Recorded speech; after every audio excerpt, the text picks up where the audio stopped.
Hello, friends, and welcome. So one little piece of potential inspiration for you. I am outside, and maybe it's just inspiring to see me outside and to hear the bird song and the various things. But if you are so inclined, grab your device, go outside. It's like 42 degrees, but I put on a scarf and my things, and I'm going to be out here in this darn sunshine, hearing the bird song, getting a little closer to that nature part of myself and of the world around me. So anyway, just putting that out there. That's a possibility for those of us who have devices and we can be outside with them.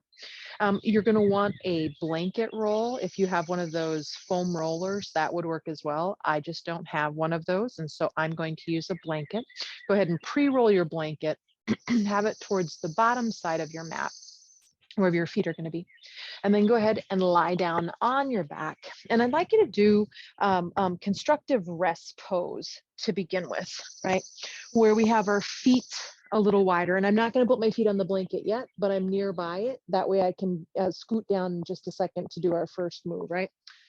So have your feet a little wider than the hips. Lean the knees in. Arms can come out and your arms can be in Shavasana, right? Palms turn up. 2 weeks ago, we talked about how that rotates your upper arm bone into external rotation, which allows the shoulder blades to come a little bit more onto the back or towards their Goldilocks position, I sometimes call it. And hopefully that helps your neck find its spaciousness. Yeah. The reason I want to start with this position is because when the knees are leaning in like this, the thighs are starting to move towards internal rotation, your femur bone, right? Your thigh bone. External rotation is the easier of those two between internal and external for most human bodies. And so we are asking it to go the way that's not quite as accessible potentially, quite as easy, right? Quite as comfortable. There are many different terms that might work here. So the knees don't have to touch, but we do want them to lean in. You can adjust the feet accordingly so you don't feel any extra friction or compression in the knees. And let's take 3 deep breaths together before we begin moving too much, right? So inhale and filling up as if you could fill up from your pubic bone all the way up to your collarbones. Take a pause at the top. And when you exhale, exhale as if you could wash that wave back out from the collarbone all the way down, collarbones all the way down to the pubic bone. When you inhale, again, that wave quality from the pubic bone all the way up to the collarbones. Feel the expansion and then pause. And when you exhale from the collarbones to the pubic bone, that wave washing out, also feel that release, that softening maybe. One more. Inhale, pubic bone to collarbones. Feel the expansion without forcing it. And exhale, collarbones to pubic bone. Feeling that release.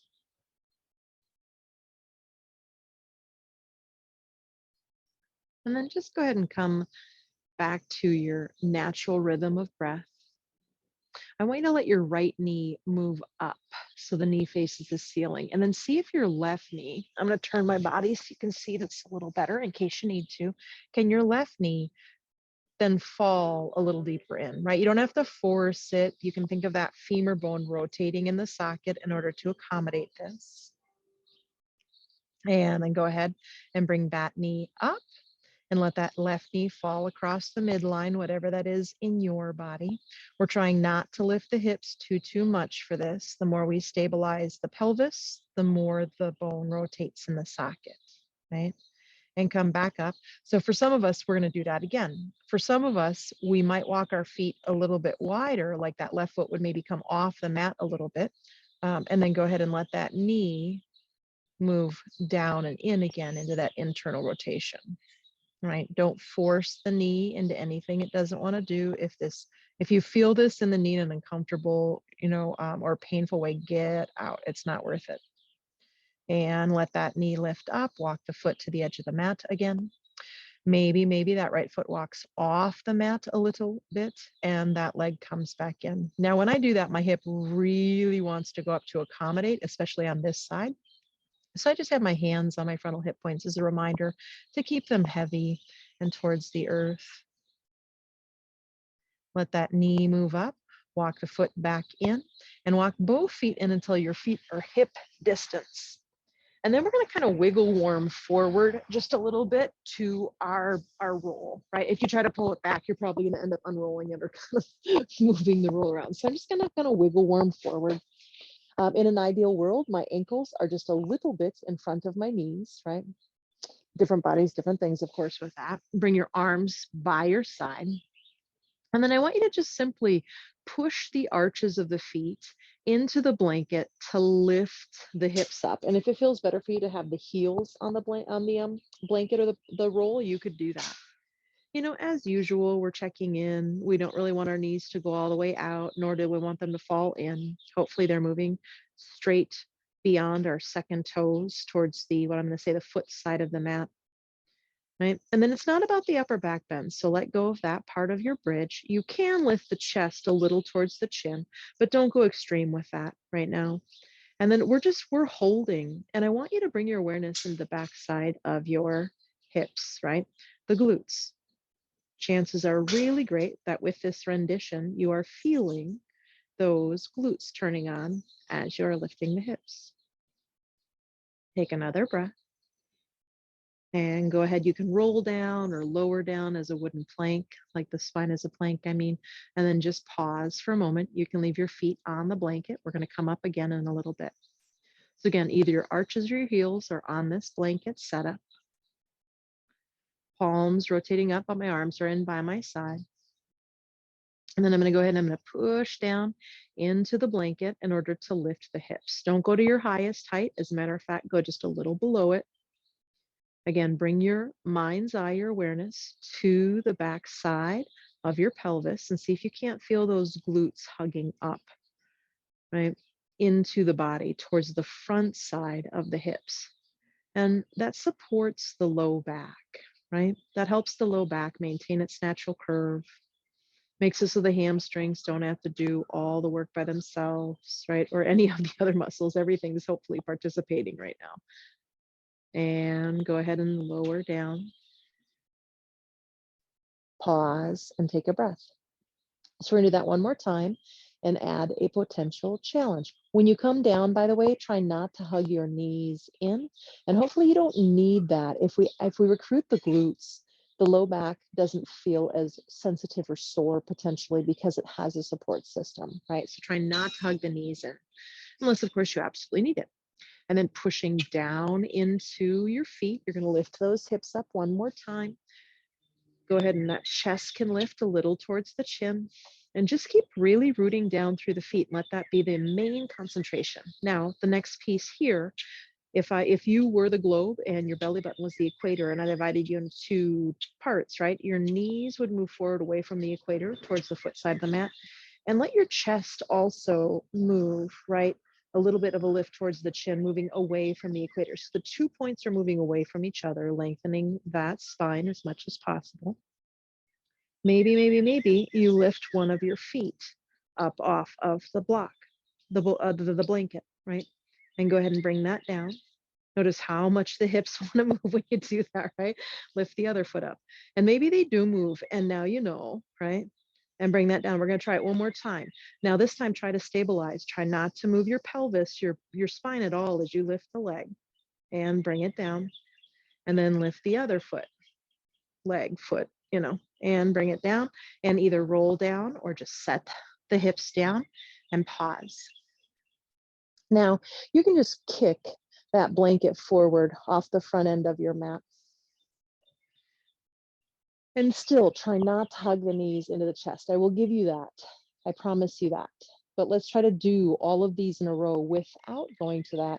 And just notice, if you use your glutes, do you need that as much? A lot of people go to that to relieve the low back because the low back gets compressed and compromised, right?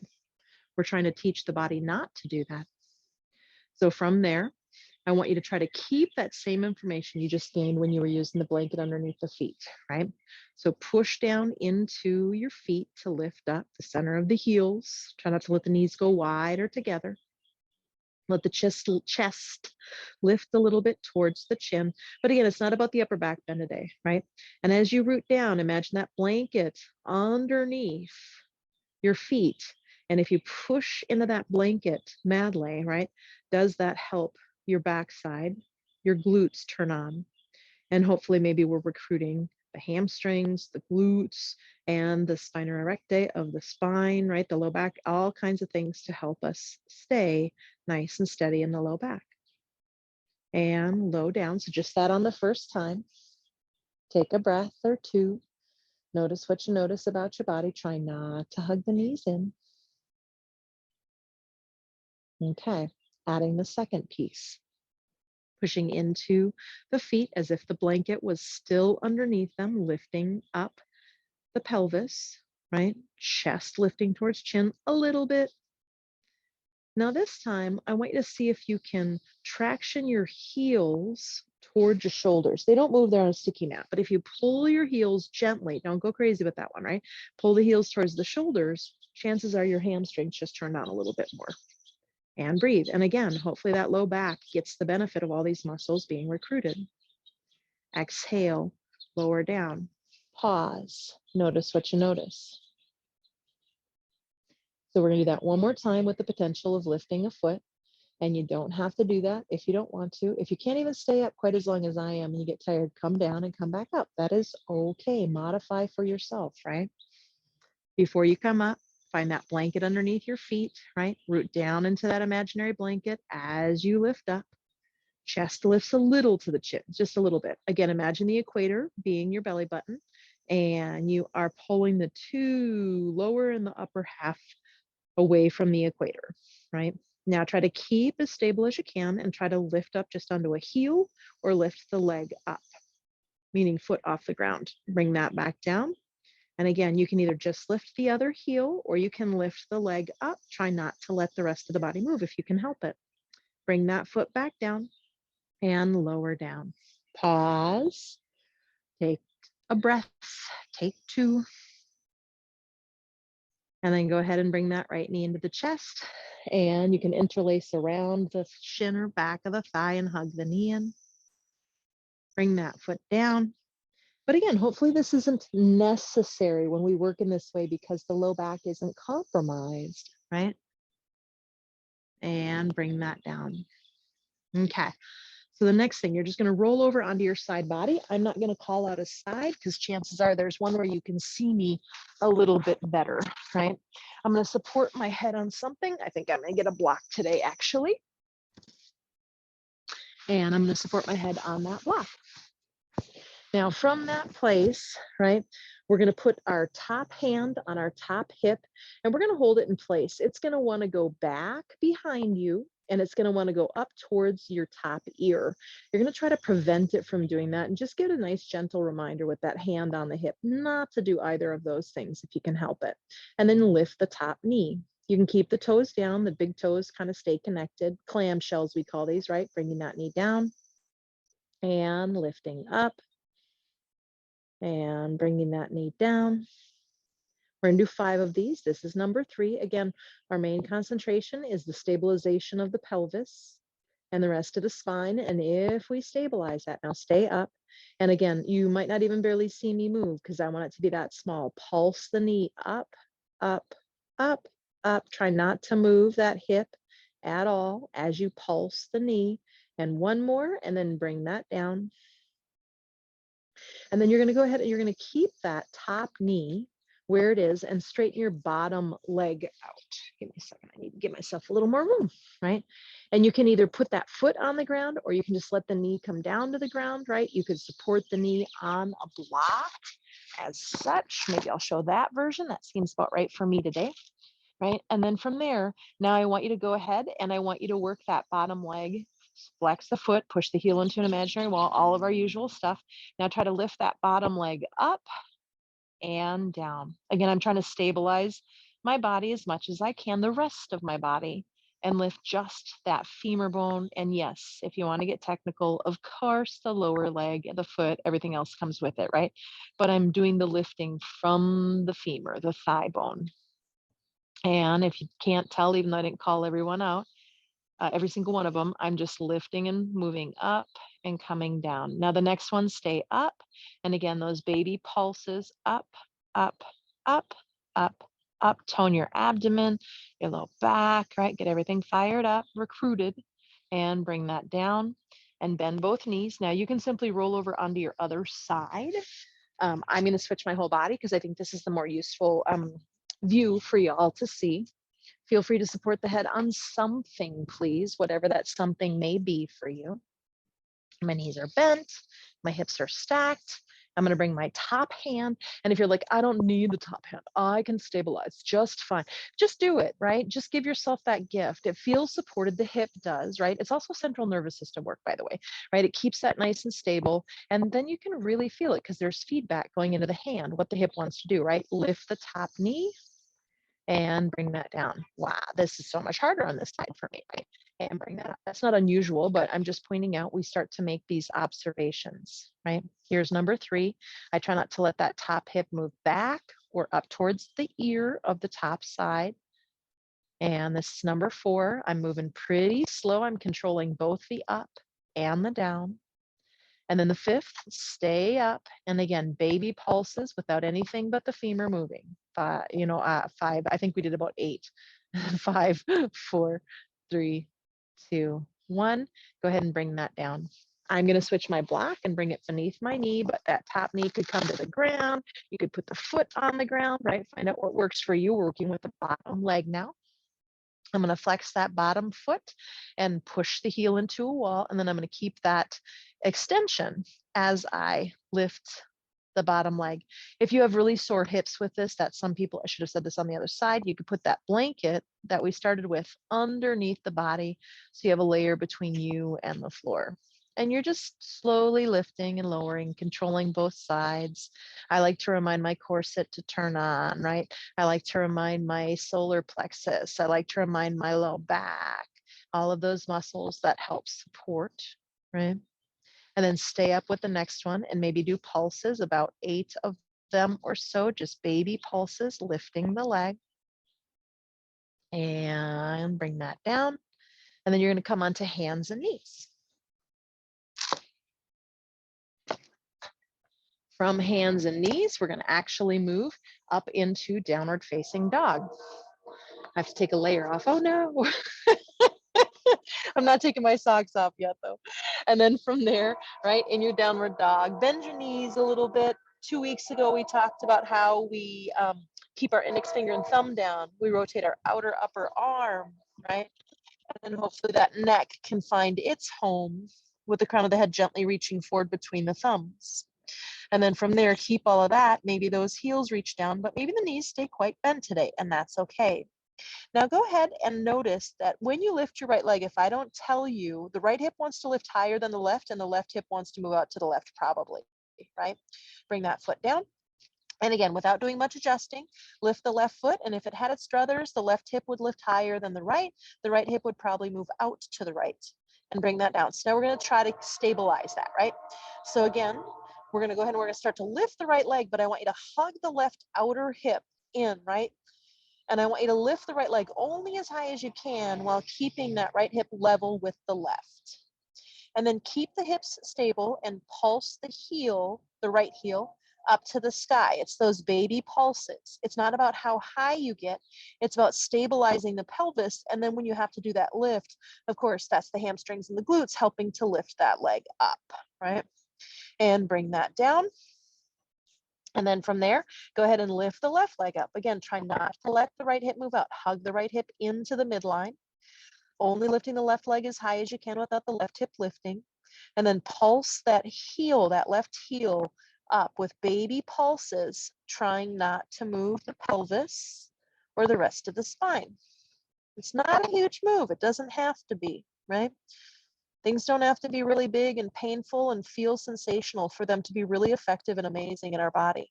Bring that left foot down and come down into child's pose. Any arm variation, take a break and just notice what you notice. And a sigh, evidently. We're going to come up in a downward dog again. So stretch those arms out, plant those palms down, bend the knees a little bit and find that upper body work from 2 weeks ago, please. Best that you can anyway.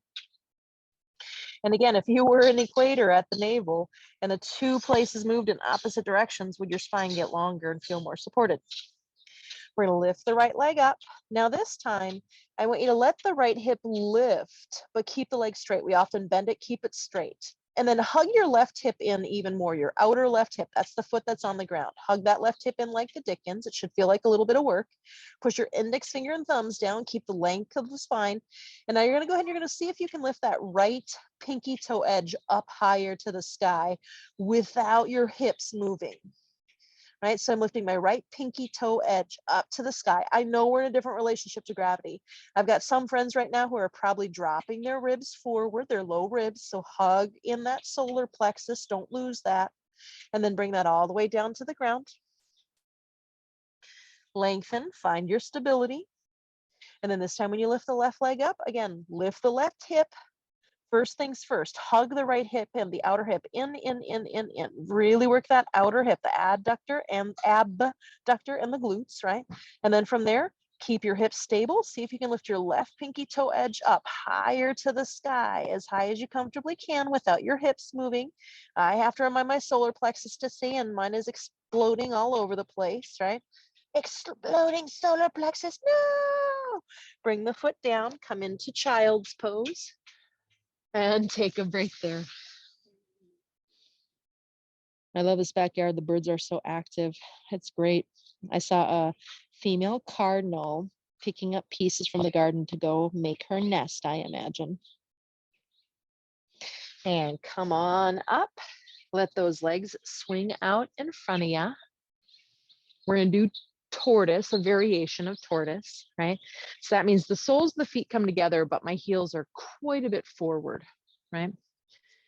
And then from there, the way we're going to come in today is I'd like you to actually pull your belly back and round your spine as much as you can from a seated position, right? So for this forward fold, we're not lengthening the spine and coming down first. We're rounding the spine. We're letting the chin tuck into the chest. And some of my friends, that may feel like plenty, and you're getting a great stretch in the back body. Some of us, we're going to now take that rounded shape, that flexion, down into our forward fold. And you might just come with your hands to the shins. Maybe they get to the ankles, maybe the feet. Some people like to pull against to bring yourself down lower. Today, I'm not going to work with a pull. It's really just that soft body, and the weight of the body becomes my lengthener, so to speak. Some of us, we might bring one hand underneath one shin and one hand underneath the other shin, right? Palms down, and then just soften in. Whatever version you're doing is just great. And if you're like, but I want to be able to do that one, why can't I? I used to be able to, like, watch your self-talk here, right? That gives us a beautiful opportunity to check into our self-talk and make sure we're being really kind and compassionate to ourselves and ultimately accepting where we're at today, at this moment in time. Take another breath. Gently walk yourself back up, tone the belly in. One more move before Shavasana. Go ahead and come on down onto your back. So I want you to put your hands on your fingertips, on your frontal hip points, right? You have pretty good access to them right here. Elbows can just be wide, laying down on the ground. And I just want you to observe something. Right ankle goes onto the left knee. Eye of the needle. Y'all know that really well, yeah? Feel that right hip drop down to the ground. Unless you're trying to correct it, that's what it does in the human body, right? So now go ahead and bring that foot down to the ground, the right foot. Now this time, turn on whatever you need to, but only what you need to try to bring that right foot up without dropping the right hip to the earth. And you might not get that right knee as far or far forward or whatever, and that's okay, right? And then if I could, I would put a block in front of your buttocks bones, right? And I would say use your buttocks bones to push that block forward towards the foot side of the mat. Keep both of those things as you bring the legs up today. If you bring the legs up, you might not. So again, I would have that block right at your buttocks bones while you interlace. I would have you move the block forward, push it, literally push it with your buttocks bones. Like you could try to push it over or push it forward. And you might not get the knees as close to the chest, but I'm guessing you're feeling your right buttocks, outer hip, maybe the thigh a little bit on a deeper level. Hopefully. If I'm wrong, let your right hip drop and let your low back round down into the ground. And bring the left foot down, bring the right foot down. And it's not that I'm like, I want to be right, but working with bodies, these tend to be things that can get us a little deeper into these spots, right? So again, put your hands on your frontal hip points. If you put the block there, you can just leave it there. I love that tool, by the way. I just learned that recently. I can't remember her name. I have to look it up so I can give her credit. And I'm going to let my hips go wherever they want to go as I bring my foot up and my left hip drops down. Sure enough, right? Bring the left foot down. Now stabilize. What do you need to turn on? And only what you need to turn on to bring that left foot up. Flex the foot, right? Push the block forward here so we can find it again in the second. And then bring those legs in. And you probably let go of that pushing block forward business. That's all right. No worries. We're back in. Now we can do it again. So if that block was there, or maybe it is, push the block forward with your buttocks bones, like you could literally move it on your mat. And on particular days, right? I've been doing it for about a week now. I literally can gently move my block further forward, like it physically moves. And hopefully you're feeling this in your left buttocks, outer hip, outer thigh. I feel it a little bit in my inner groin today. Take a breath. Bring that foot down. And then go ahead and lay yourself out into, if you can, the classical Shavasana. That's just your feet about as, your legs are extended, your feet are about as wide as your mat. You soften your hips, your right foot gently falls to the right, left to the left, arms out to a 45, palms up. And if there's another pose that would suit you better, please take it. And if there's a way that you could support yourself in Shavasana, please take it.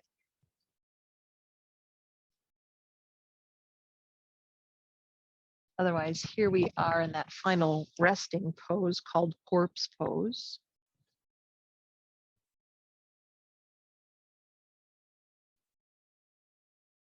And can you allow your body to soften?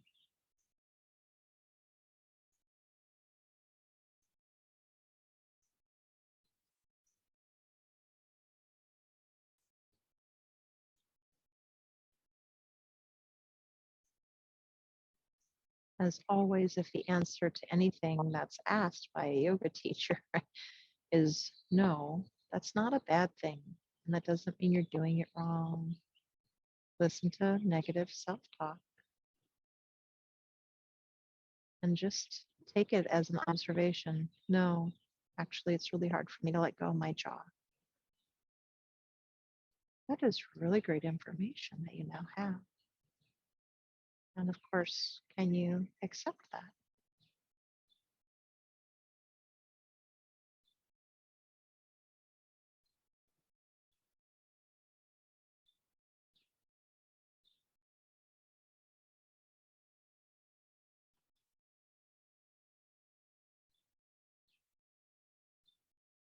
We'll be here about 5 more breaths.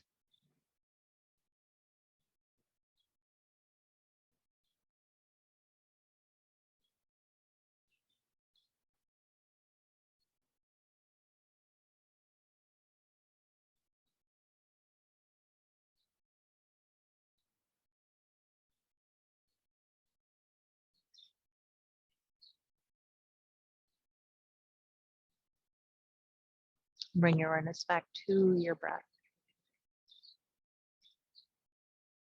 Maybe take your big toes and draw circles with your big toes. And go the other way. Maybe Bend your elbows and lift your hands off the floor and let your wrists move in circles, or I could say let your fingers draw circles, right? And go the other way.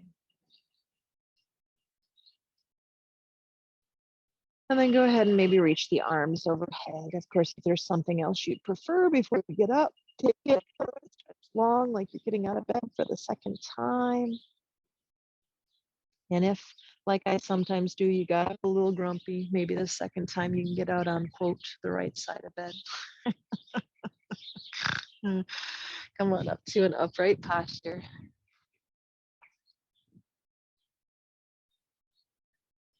Pausing and just taking that all in, right? That was about a 30-minute practice, I believe.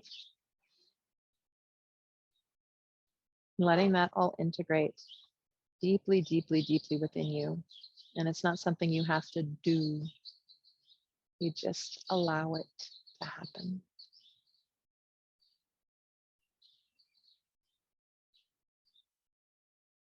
Namaste, friends.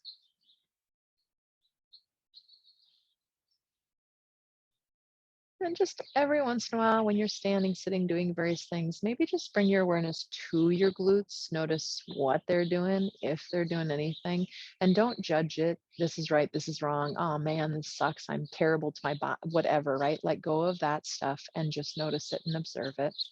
If it doesn't feel good, you can change it. Feel beneficial, let me say it that way. If it doesn't feel beneficial, change it to a way that is, and just play with it a little bit. May you be well, friends.